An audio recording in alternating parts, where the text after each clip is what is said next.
There is a theory that many of today's mountains are fossilized remains of ancient tree stump in an ancient era of the Earth. This mountain is one of them. It looks like a great tree stump that was once hollow inside. There are also many different mountains in the world that also have a similar shape to an old tree stump.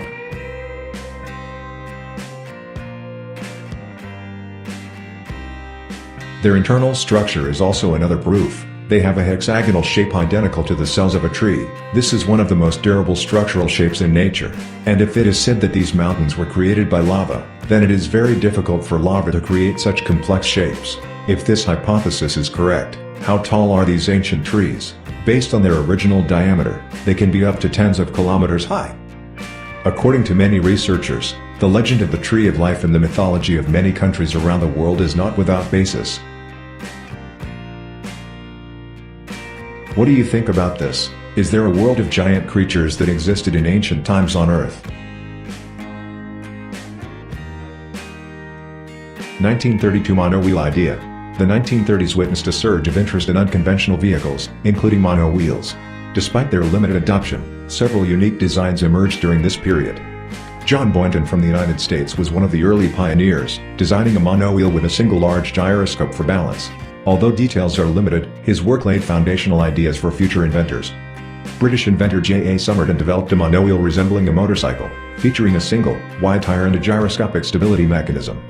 The most notable monowheel from this era is the Dynasphere, invented by John A. Purvis in 1932.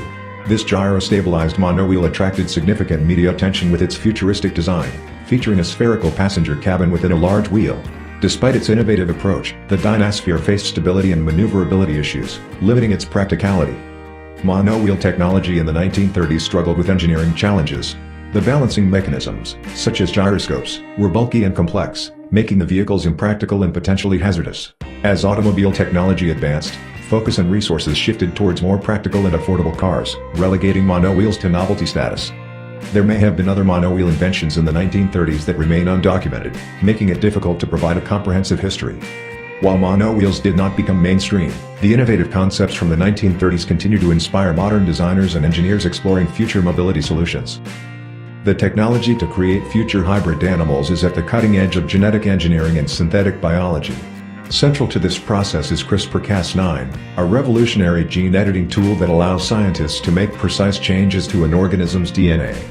By using CRISPR, researchers can target specific genes in one species and insert them into another, potentially combining desirable traits from both.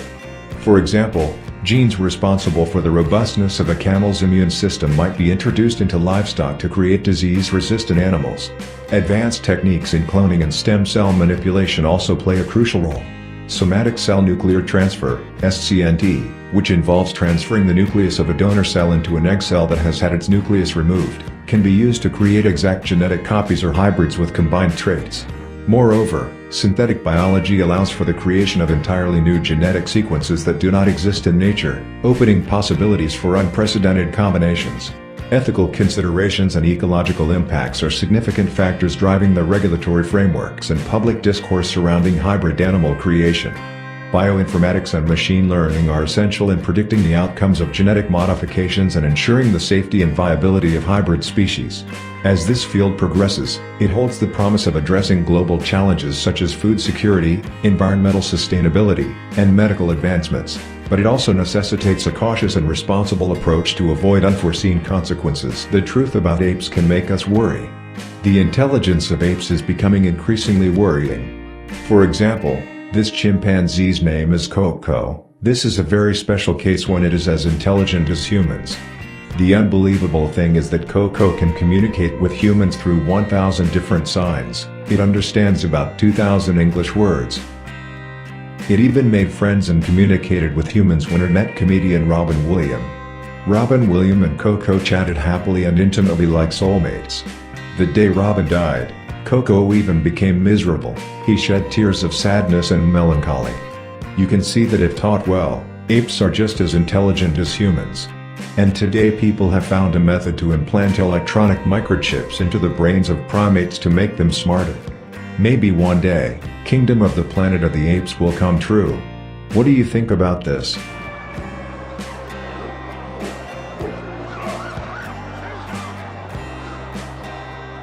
Not Thailand but India is the paradise of transgender people.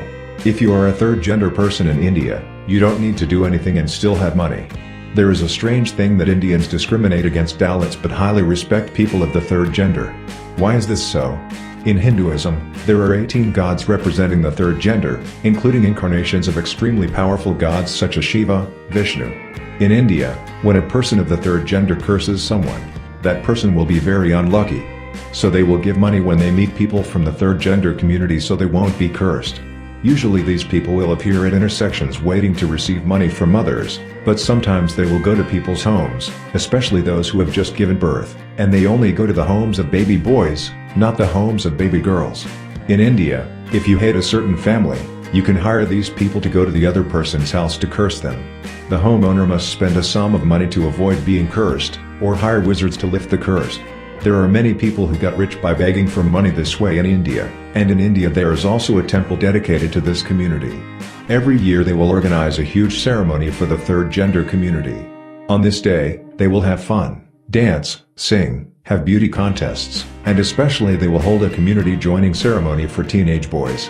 Therefore, it can be said that India is a paradise for the third gender community. They do not need to do anything but still have a comfortable and respected life. Creating the world's smallest classic TV from a smartwatch face and a handcrafted wooden frame is a meticulous yet rewarding endeavor. The process begins by selecting a smartwatch with a high-resolution screen and video playback capabilities. With the screen ready, attention turns to crafting the wooden frame. Selecting a fine-grained wood, you meticulously measure and cut the pieces to form a miniature TV casing that will snugly fit the smartwatch face. Using precise woodworking tools, you shape, sand, and finish the wood to achieve a polished and authentic classic TV look, complete with tiny details like knobs or antennae to enhance the nostalgic design. Once the wooden frame is ready, you secure the smartwatch face within it, ensuring it sits perfectly aligned and is firmly held in place using small brackets or a strong adhesive. After securing all components, you configure the smartwatch software to continuously display video content, effectively transforming it into a functional miniature classic TV. The final product is a unique blend of modern technology and vintage aesthetics, showcasing intricate craftsmanship and technical expertise. This project demands patience, precision, and creativity, resulting in a charming and fully operational piece of tech nostalgia.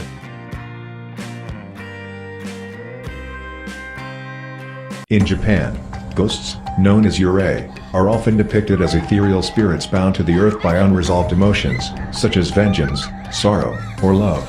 These spectral figures are typically portrayed with long, flowing hair, funeral kimonos, and hauntingly pale features. Their presence is steeped in centuries of folklore, reflecting the deep cultural beliefs in the supernatural. One night, in an old, creaky house isolated on the outskirts of a dense forest, a renowned magician dared to confront these restless spirits. The room was dimly lit by flickering candles, casting an eerie shadow on the wall. The air was thick with an otherworldly chill, and the silence was occasionally broken by distant, mournful wails. The magician, dressed in traditional robes adorned with protective talismans, stood in the center of the room, his eyes closed in deep concentration. In the darkness, ghostly figures began to materialize, a mysterious shadow with a demonic head hovering menacingly. The demon's eyes shone mysteriously. He chanted ancient incantations, his voice resonating with power. The demon writhed and twisted, its wails growing louder. With one swift movement, the magician sealed away this evil spirit. The room shook with intense energy as the shadows were pulled inside, their screams echoing until they fell silent. The magician, sweaty and out of breath, stood up victorious, the room once again enveloped in an uncomfortable silence.